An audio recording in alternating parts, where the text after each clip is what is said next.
Welcome to Imagine Otherwise, the podcast about the people and projects bridging art, activism, and academia to build better worlds.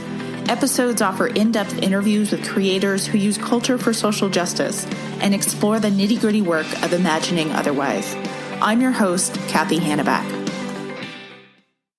Welcome to episode 3 of the Imagine Otherwise podcast. Today, our guest is Aymar Jean Christian, who's an assistant professor of communication at Northwestern University. He's also the founder of Open TV, which is a platform for television by queer, transgender, and cisgender women or artists of color. Since premiering in March 2015, Open TV Beta has released 3 pilots and 2 series, and received critical acclaim by the Tribeca Film Festival, as well as the Independent Film Project's Gotham Awards. Open TV is a fantastically exciting platform invested in helping us imagine otherwise, as it expands the art of television storytelling, increases television's responsibility to queer communities outside of Hollywood, and models best practices in creating and distributing artistic stories by communities who have been historically marginalized in the development process. Aymar is also working on a book called Open TV: Innovation Beyond Networks, which explores web series as a space of innovation independent of television legacy development. Today, Aymar will be talking with us about Open TV, independent web series by queers, women of color, and trans people, as well as what it means to imagine otherwise in the media. So welcome, Aymar. Thanks for being here. Thank you for having me, Cathy. So let's just jump right in. I'd love to hear more about Open TV and its recent launch in beta. So what's going on with that project? Yes, Open TV started less than a year ago. We're actually still less than a year old. I can't believe it. But I started this project knowing that I wanted to continue studying web series and learning a lot from studying the web series market for my dissertation and soon to be book on the market. But realizing that even as much as I love web series and the incredible diversity of production, representation, and distribution strategies independent producers employed, that there was something the market couldn't produce. One was, I think, a really sustained focus on intersectional identities, also how those intersectional identities relate to one another. So not ghettoizing different kinds of identities, but actually having them all on one platform. The other one was art and kind of free expression, creative expression that isn't meant to be sold to any large corporation, but instead done to connect with community and express one's true identity. So in 2014, I was searching for ways to kind of explore these unanswered questions, and I came upon, via Lisa Henderson, a method called research creation, which is how it's referred to in Canada, here known more commonly as arts-based research. And there's this idea that by making stuff, by actually creating, one can critically interrogate and understand social phenomenon. And I had done a little bit of this before in my dissertation, and in the book there is a case study of a web series I co-produced with my partner, Derek McFadder, and we made it in Philly. We got it edited and shown in a web series festival. So I knew that by making stuff you could understand things more intimately, but with my new faculty resources, I decided that I could do it in a more robust way and a little bit more methodically. So in in December of 2014, I shot the first pilot for Open TV. And at that time, it was called Wide Open. And it was supposed to be a series of pilots that, blew wide open our understanding of what television development was, what the pilot was, and the function of those things. So the idea was to just make pilots on a small scale, put them online, and see where they go, drop these seeds and hope they grow, give them some water on social media, and develop them. And then in January, actually technically in December, she emailed me, but I got back to her in January because I was filming the pilot. Sam Bailey, a local theater artist in Chicago, emailed me wanting me to write about her show, You're So Talented, and sending me the trailer. I saw the trailer. It was beautiful. But I told her that I wasn't really writing about web series anymore. She was referring to Televisual, my blog that I wrote throughout graduate school, and now as a faculty member do not have time to really keep up. So I said, I can write about your show, but let's meet and see if there's other ways I can help you. And it turns out she was looking to get the show edited and needed some funds to motivate her editors who were working on mainstream productions. And I said, I have this platform. I guess I technically could release a full series, though I hadn't thought that I would actually get a full series that was within the demographic categories I was looking for, and was, artistic in the way that I wanted for the platform. Lo and behold, she sent me the rough cuts of the show, and within 30 seconds, it was something I fell in love with. I just totally bought into her vision completely. Excuse me.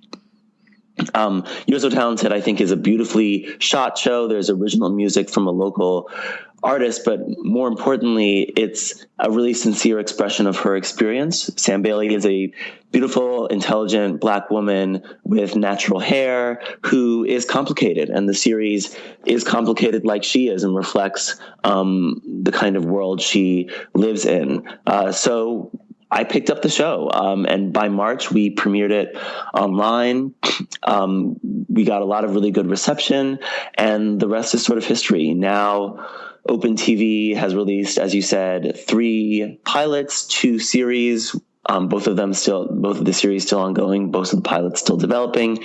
And looking at my development slate, we have about 18 projects in the pipeline, 9 pilots, 9 series that will be released hopefully in 2016 or 2017 and so forth. Wow, that is fantastic. Go ahead. Yeah, I was really shocked at the response and the incredible demand for something like this. Yeah, it seems like there's definitely a lot of interest, both on the part of viewers or watchers, people, those of us who want to watch interesting media like this that can represent us, or people, even sometimes people not like us that we still want to see represented, right? But also on the side of media makers who are kind of longing for a platform that lets them distribute and produce the work that they know is really powerful and important, but that often doesn't find its way into kind of mainstream media making. Yeah, absolutely. And I would say the demand is probably more on the maker side than the audience side right now. With Open TV, and I'm releasing a development report in a couple of weeks, and we can talk about that, just sort of updating the public on our state, where we're at and where we're going. But we have around 20,000 views on Vimeo for all our programs across all programming, which isn't bad. I'm very happy with that number. It's definitely not, going viral like or spreading, as Henry Jenkins might say, online, like many other things on YouTube. But that's sort of okay. I think actually in the project, I want to interrogate how we use data online and how we value that kind of data.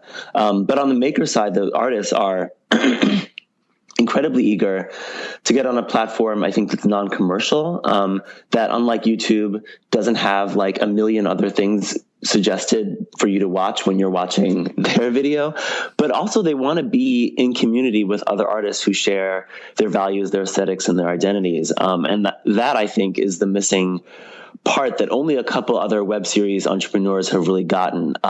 Issa Rae, Black and Sexy TV, Dennis Dorch and Numa Perrier, Tello Films. These are a couple examples of platforms that have tried to get producers of color, get queer producers together, and shown that actually by coming together, we're stronger. And for me, I've been working with almost exclusively Chicago artists. And so people will see an artist they know release a show, and it gets them excited. It gets them inspired to tell their own story through video. And that they're seeing, people who are queer and people who are trans and gender nonconforming, which we never see on television. I think that really inspires them, and they want to be a part of it. So it's kind of, I've created an opposite problem for me, where now actually it's just meeting management, essentially, like trying to make sure that I'm meeting with everybody and being as open as possible and moving everything through the development pipeline while also not releasing too much because everyone who's working for me is part-time. And I can't overburden anyone. I don't want to sort of exploit labor. Sure. Well, again, it's that kind of, living the politics that we espouse, right? So the kind of letting the theoretical and political and ethical commitments that we have that are guiding the forms of representation that you're kind of producing, also having those things structure the infrastructure of the production process, right? And that's always a challenge, but certainly a good one. Yeah, it's a process, and for me, it's good. It's an intellectual process. It's a critical process, but I'm also working with real people with whom I'm in community with. So there's always this anxiety of, am I doing it right? Am I doing it right? Why web series? Is it just because that's where TV seems to be going these days? Or is there something kind of special about that platform that marginalized communities have found particularly productive, or that you find particularly productive? Yeah, it is something that I find particularly productive. And I am increasingly, even as I've been studying this since 2009, increasingly an advocate for this form. When I say web series, I mostly mean independent web series. And for me, the fact that it's independently produced and independently distributed through digital networks is significant.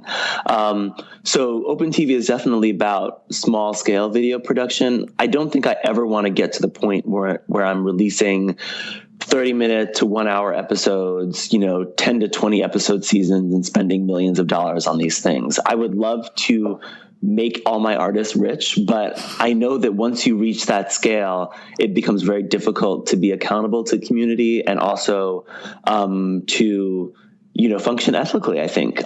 So I'm very much an advocate of small scale video production.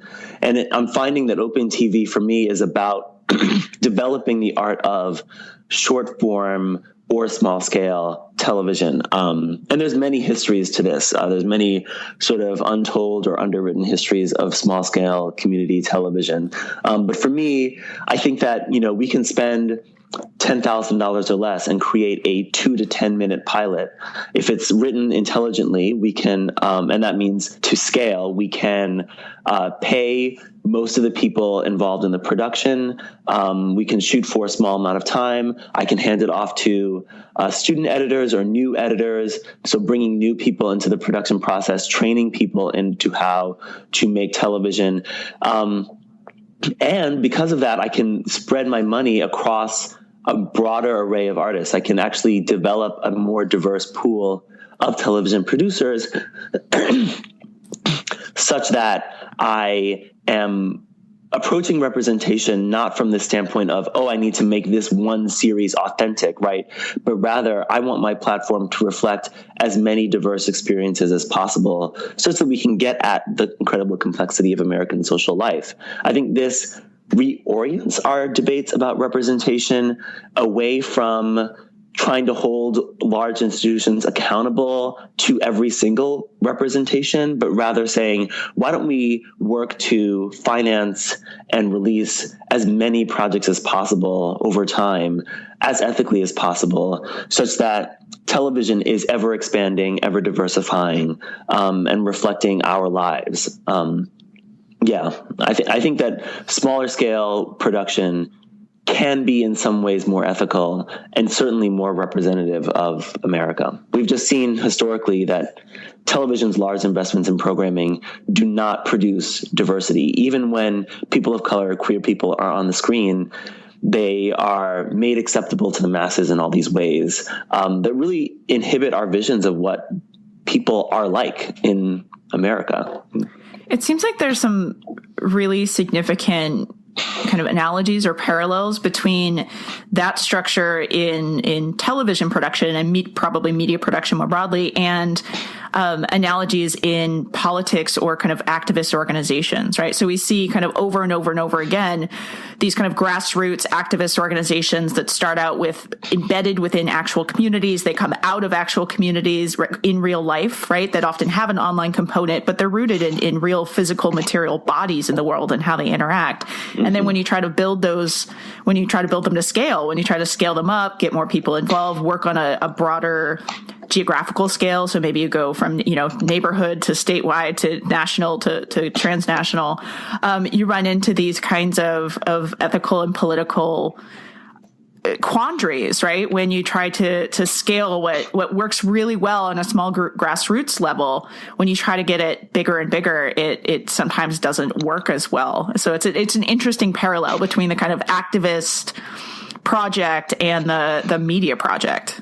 Yeah, absolutely. And I'm really glad you said that. And you're giving me more literature now that I need to dive into, like the histories of organizing, and the, challenges that unions are having now that they're quite large, right? But they're finding that actually, even in their bigness, they can't compete with these multinational corporations that have this incredible scale. And so a lot of the more recent developments in organizing are about workers banding together in their cities, or in smaller groups and trying to organize on a more local level to get demands met. And there's been some success with that, though of course there's still immense challenges. So absolutely, I think that there are definitely parallels in activist movements, both in terms of union organizing. Also, I think of advocacy organizations. In particular, I've been interested in how the the Human Rights Campaign is going to advance now that gay marriage isn't an issue. I think that's another organization that, because of its bigness, sought big donors in order to maintain its size. And those big donors were people of tremendous privilege with whom marriage was the core issue. And I was, living in cities and interacting with queer people of color, gender conforming people of color, transgender individuals. And, the big agenda was completely divorced from anything that they cared about, in their real lives. And I think me seeing that disconnect in my own communities let me know that there is value in being small and being able to regularly meet with and engage with the people for whom you are advocating. Absolutely. So that leads me to something that kind of two directions that I'd love for you to talk about how you see Open TV working, which is the first one is how do you actually kind of nitty gritty on the ground work with artists? How does the production process work? How do you find people? How involved with you are in the different stages of development, of casting, filming, post-production editing stuff, marketing. Obviously you do a heavy part of the marketing, but the actual making of the thing. How does that work? And then maybe this kind of dovetails into another question about how you see that kind of coming together or braiding together of art and activism here, and how you kind of bring your academic perspective also into that mix. Absolutely. You basically asked me, how does Open TV work? Exactly. Tell us.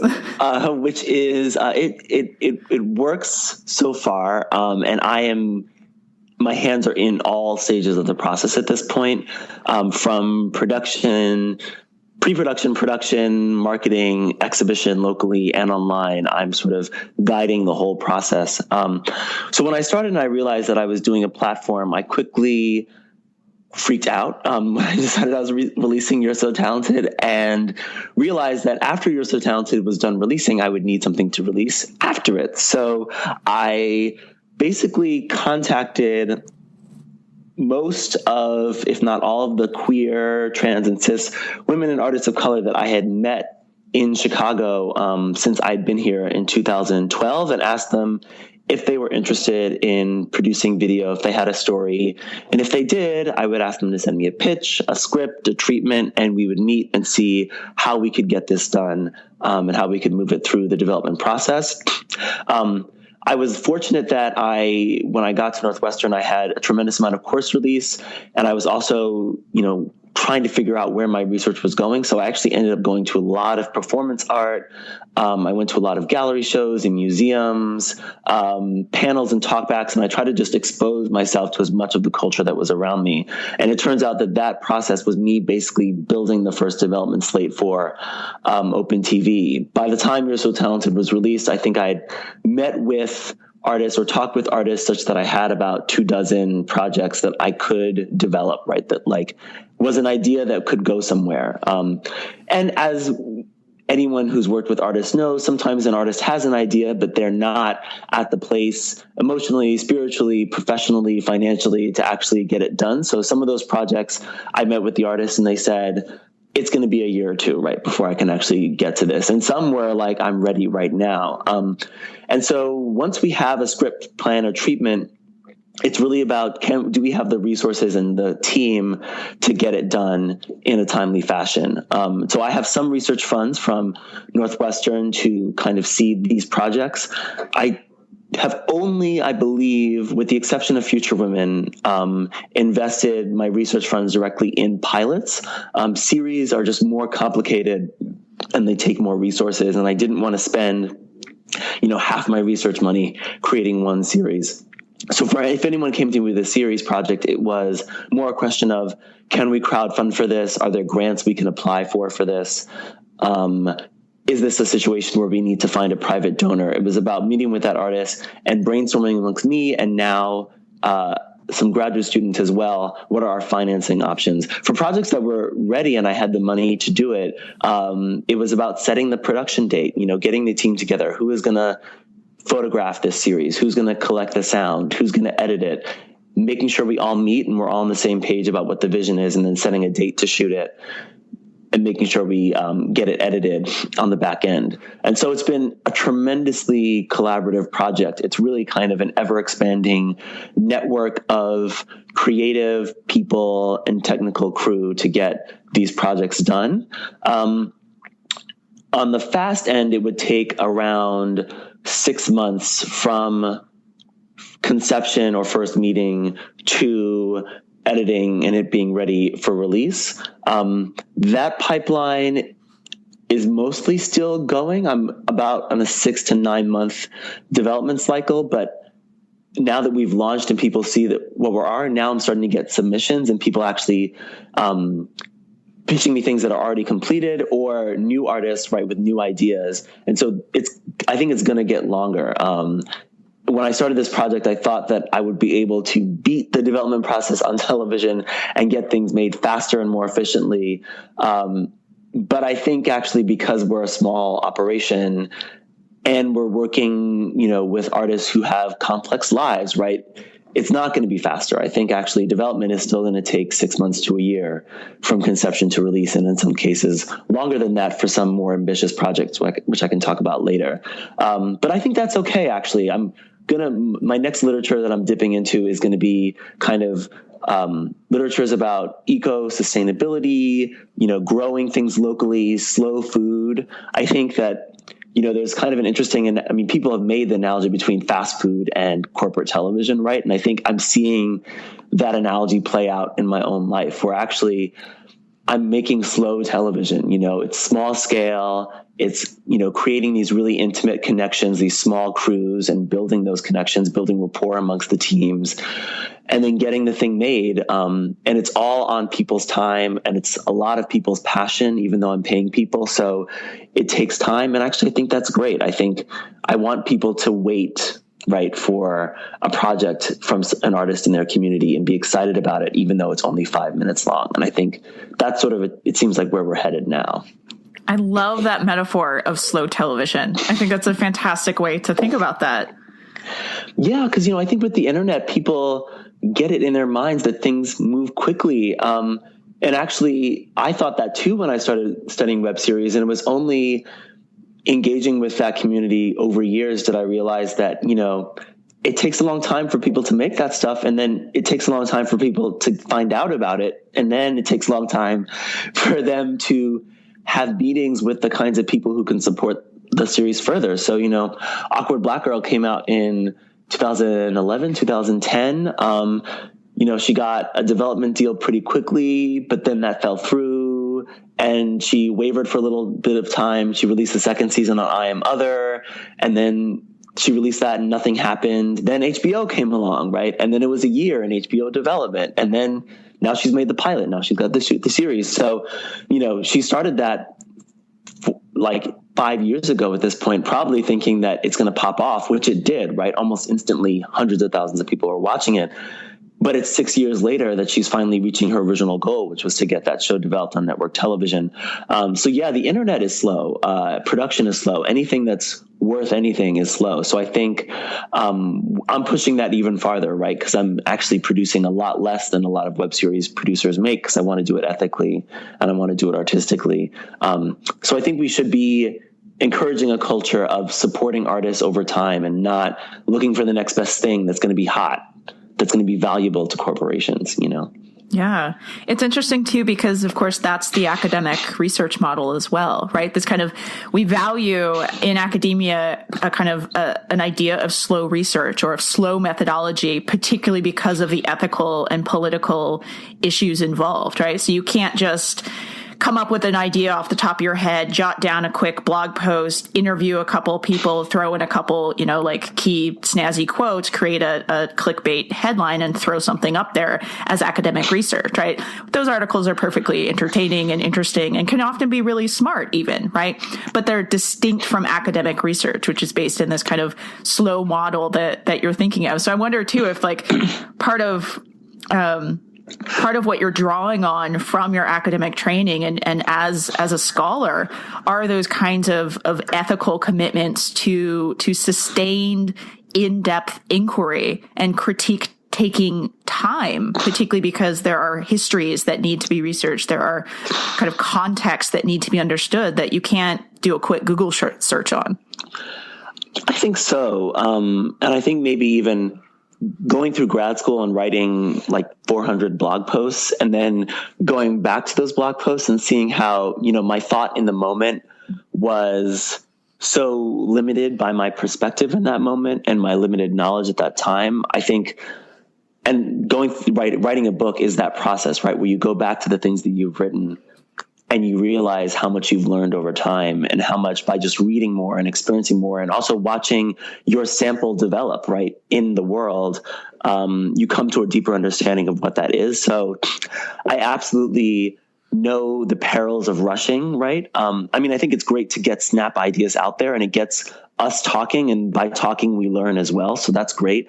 But I definitely don't want to rush anything with Open TV, and I want to make sure I stick to my original plan of releasing, one, at most two new things a month, because I want to make sure I'm taking the time to understand what's happening on the production side, what's happening on the reception side, both online, but then also in Chicago. So I think the process of good research absolutely mirrors the process of developing something in the world ethically. I think there is a challenge with the current university where you do have a very aggressive tenure track model, where I actually do need to produce, right? I do need to start writing now about Open TV, even as I'm still trying to understand it, right? I'm always learning something new about what we're doing. So that's been a bit of a challenge, and something that I think I just have to grapple with. I am writing up my first case study of our first pilot, and I designed that pilot specifically to make sure I collected enough data to have something meaningful to say about it. Even as I know that 2 years from now, I'm going to probably have a completely different perspective on what that pilot was and did. But I guess that's another article. So that's the beauty of having a position where you're constantly researching. So you mentioned your book. How closely, first of all, tell us what that's about, and then how closely tied is it to the Open TV project? It's becoming more closely tied than I originally imagined. And it wasn't originally called Open TV. It was originally called Off the Line. And I had this idea that I was studying production off the production line. In Hollywood, the production line divides the above and below the line talent, and above the line is the creative labor, and below the line is the technical crew. It's more, gaffers, grips, all these people who kind of do the making, and the people on the top do the creating. And I thought that, the people I was studying, they were working on both sides of the line. But it turns out that was more of a niche argument for the dissertation. And as I started to think about what am I really trying to say, what is the social phenomenon that I'm describing, I really honed in on the development process on television, particularly the pilot process and upfront financing. And as I went back on my interviews, I realized that people were talking about the inability to pitch television networks their shows, get them made, and get them seen. Television network executives receive thousands of pitches for shows every year.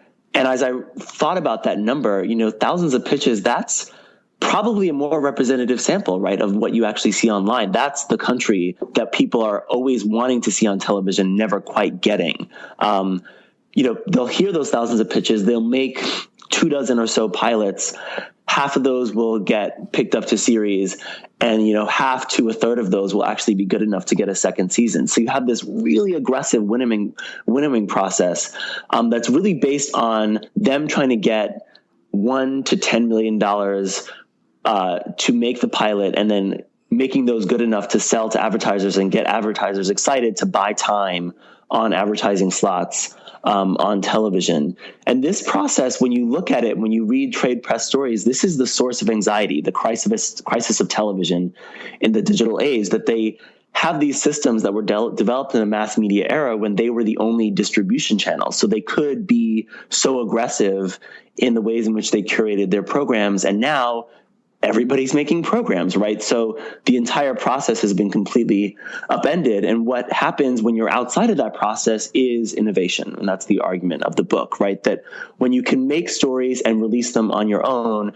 you can produce them in a really diverse amount of ways, in ways that actually serve the interests of the people making the show. So, whether that be actors getting together to make a show that showcase all their talents, or whether it be an individual producer who has an idea for a show for a demographic that TV doesn't care about, and making that show and then delivering it directly to those fans so those fans can support the show and keep it going. The kind of paradigmatic case study there is Felicia Day with The Guild, one of the most important case studies in the book.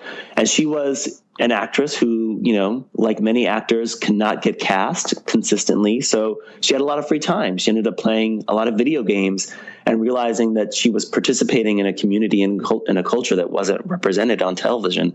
So she wrote a show for that community. She made it, and that community picked it up and gave her money to keep the show going.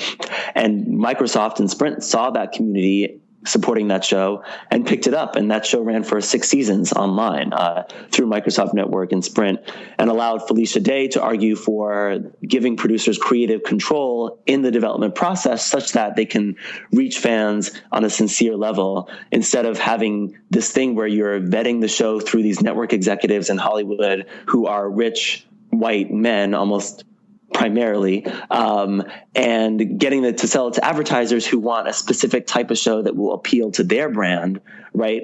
And all these things actually dilute the expression of the artist and get fans to call out the authenticity of the representations within. So the book argues for the power of independent production and network distribution to create innovations in television development, and broadly for those two things to innovate in all of these industries and institutions that have not been accountable to communities for so long. So that's the argument of the book, and that led me to believe that I could, through research, actually create my own intervention that pushes those innovations farther, right? That gets it to a broader array of communities, creating more sincere and artistic stories, and then releasing it online in one city as well, right? So it was important to me that, unlike so many web series producers who kind of borrowed this scale obsession with television, right? I'm going to release my show online and get millions of people to see it, and that's what's going to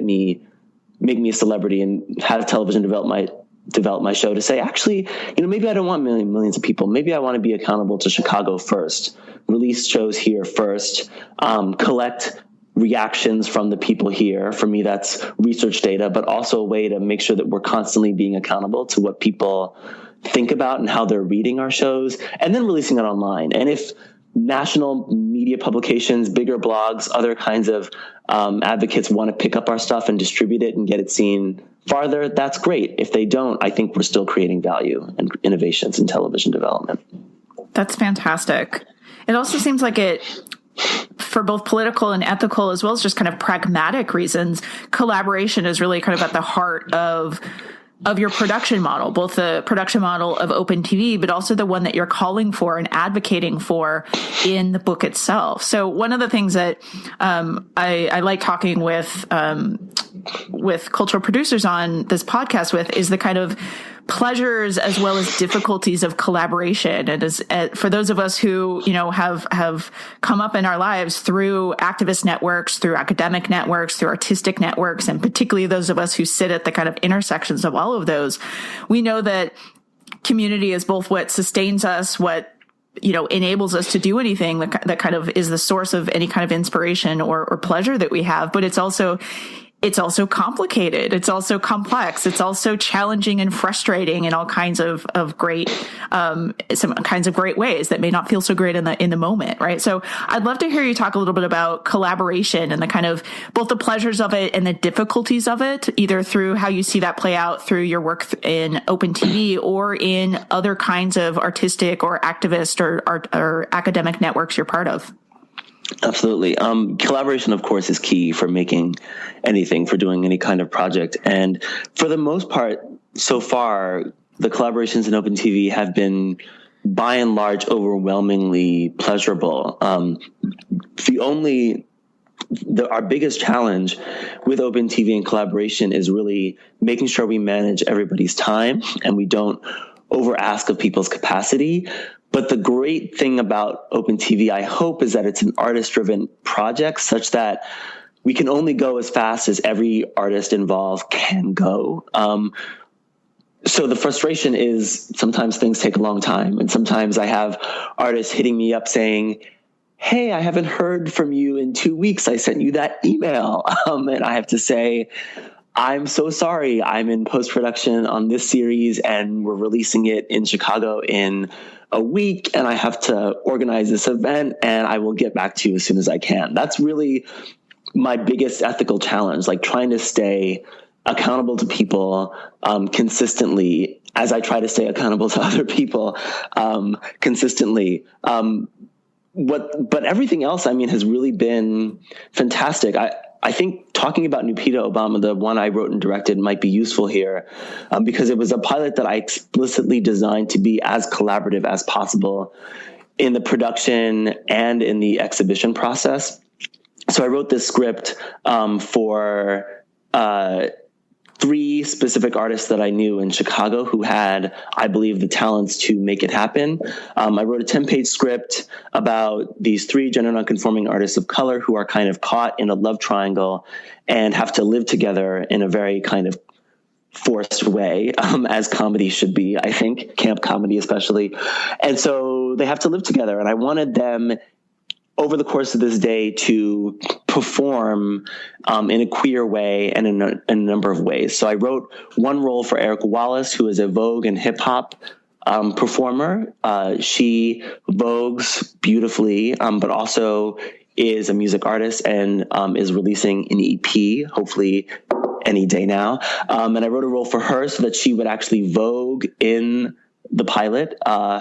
And that was something that I didn't choreograph. When we turned on the camera, I was like, go. And we got it in 2 takes. She was miraculous. I wrote another role for Kiam Marcelo Junio, a performance artist here that I'd seen perform in galleries and in bars, but also I knew was a yogi. And I'd taken one of their yoga classes, and I wrote a role where they would have a scene where they would guide someone through a yoga class, and that would inspire Eric to create a new art form called Voga, which is obviously the art form in the title, kind of appropriation overload, as Eric said in an interview that I did with her.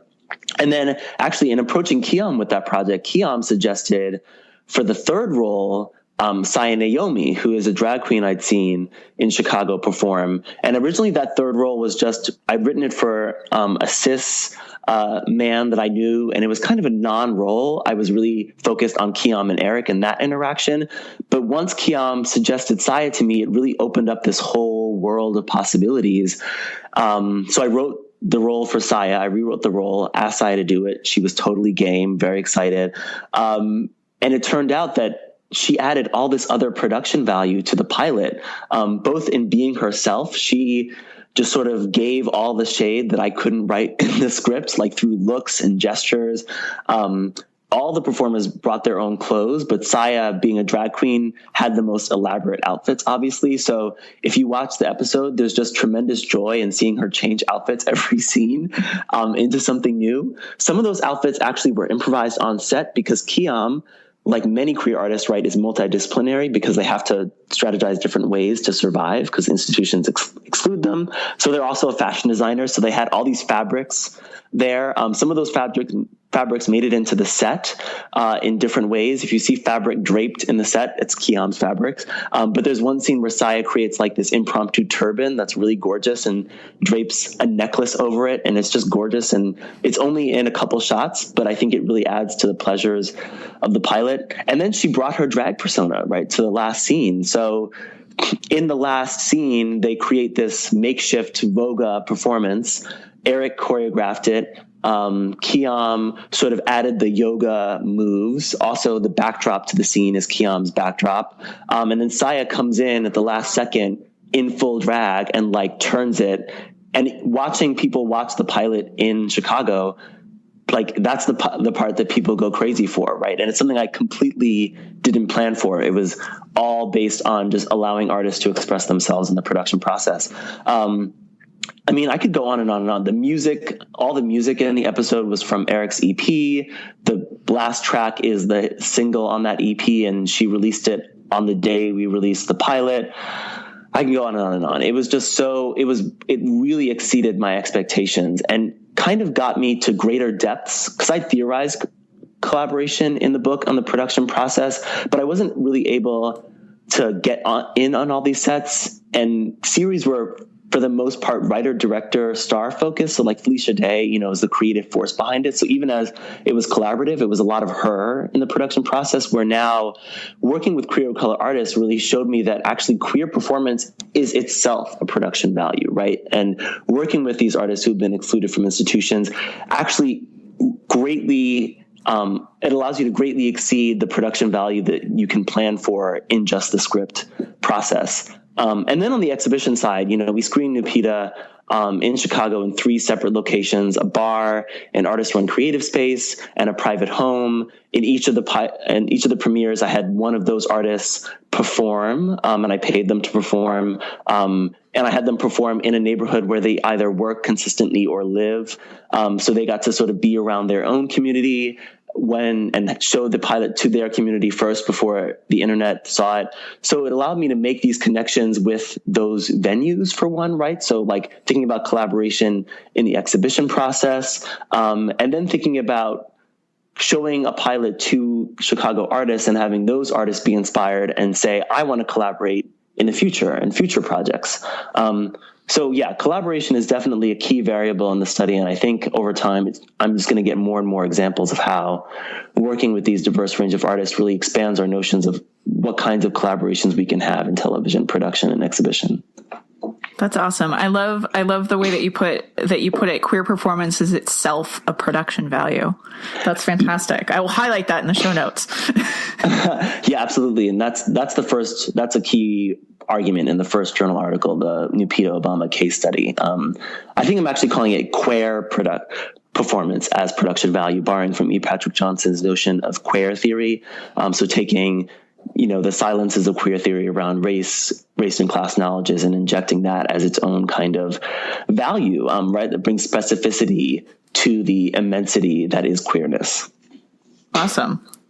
So for our final question, which is my favorite question that I love asking guests, which is really at the kind of heart of what this podcast is about and at the heart of what all of you fabulous people are producing.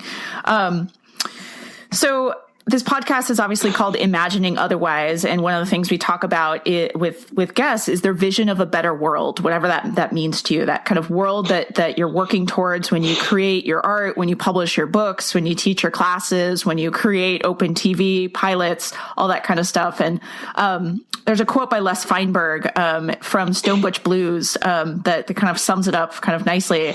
And Feinberg wrote, "Imagine a world worth living in. Imagine a world worth fighting for." And that kind of insistence that imagining is a key part of social change and social justice. So given that context, what's the world you're fighting for? What's the world that you want? And how do you see your work in media production, in the academy, in racial and sexual justice struggles? How do you see that contributing to that vision of the world you want? Wow, I love that question. I have so much imagination. I have so many dreams for both the research process and for television as well. I want a television system that embraces difference, that embraces multiplicity and indeterminacy and local experiences. I want platforms that make it their mission to be accountable to communities and to grow community, and not just to grow money and create financial value, but also cultural value. I think that in television, we have this idea that, only so many identities can be represented, right? Or only this kind of person can lead a show, right? Can anchor a series. And I want to say that that's just an historical artifact. That's a remnant of various kinds of political, economic, and social circumstances around which television was created. That, in fact, we can look towards, the art world, where artists are consistently given creative control, or we could look towards, forgotten histories of radio or public access or community and public television to suggest that actually we should have a culture that values communities and artists first, and not how they're valued in financial markets, how they're valued from other people who can profit from their work. And I think by shifting our focus to artists and communities, we'll actually get better stories. We'll get more interesting stories. We'll employ a greater diversity of people, and they'll actually maybe even be happier doing it, right? Because they're doing it for better reasons, right? And they have more agency in the process. So I have a very expansive view of television that, knowing the histories of community and artist-based and queer television, will probably not come into fruition. But all of these all of these movements, all of these organizations that have existed throughout time, do the work of getting us to think critically about what we're seeing around us. And I think that itself is valuable. And even if it's limited, even if it's even if it only lasts for a few years or a decade, that does the work of getting us to equality, right? To thinking of ourselves as equal, to seeing each other as we want to be seen. I think that's incredibly important. I think that's why people complain about representations, because they want to be seen as they are. And I just don't think it's possible within the current system. Even as we have Empire and Orange is the New Black and Transparent, we still see, right, that there's certain people who aren't the stars of those shows. There are certain people who are cast to the side of those narratives. And even then, there's only certain kinds of people who can get cast on those shows and who can write for them, et cetera.